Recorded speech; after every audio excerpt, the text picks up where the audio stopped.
Clearly, there are, as a clinician, you bring a certain set of skills that you've been trained in. But that doesn't necessarily always meet the broader needs of what a board has to have in order to do things effectively. And so by looking outside, as you did with a number of other people that joined the same time I did, is that you balance out those skills to give a broader base of knowledge that the board could draw on in terms of governing and overseeing the college. Well, what were your first impressions when you joined the college, and maybe also your first impressions of the Finance and Risk Committee? Look, I think when I first joined the board, I didn't really know what I was stepping into. And I knew very clearly that the organisation was in a very strong financial position. So that was one thing that sort of ticked off as part of my own due diligence before joining the board.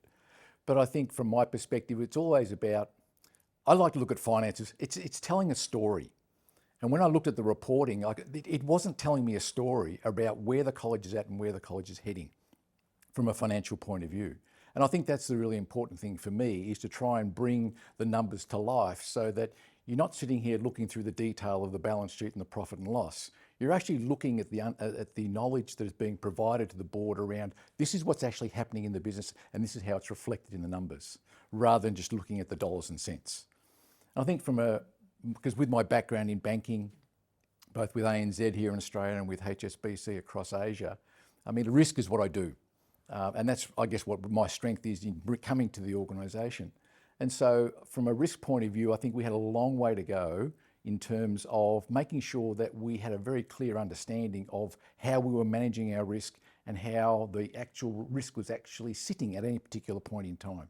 So I think that's what really struck me, was that we had a lot of information around what was going on from a risk point of view, but that story wasn't being communicated well to the board. Operational risk is really management's responsibility. They've got to bring risks to life to manage them day to day. The board's main focus should be on those strategic risks. So you've got to separate the strategic from the operational. So on those strategic risks, you really want to look at about maybe a dozen of those key things that we really have to focus on.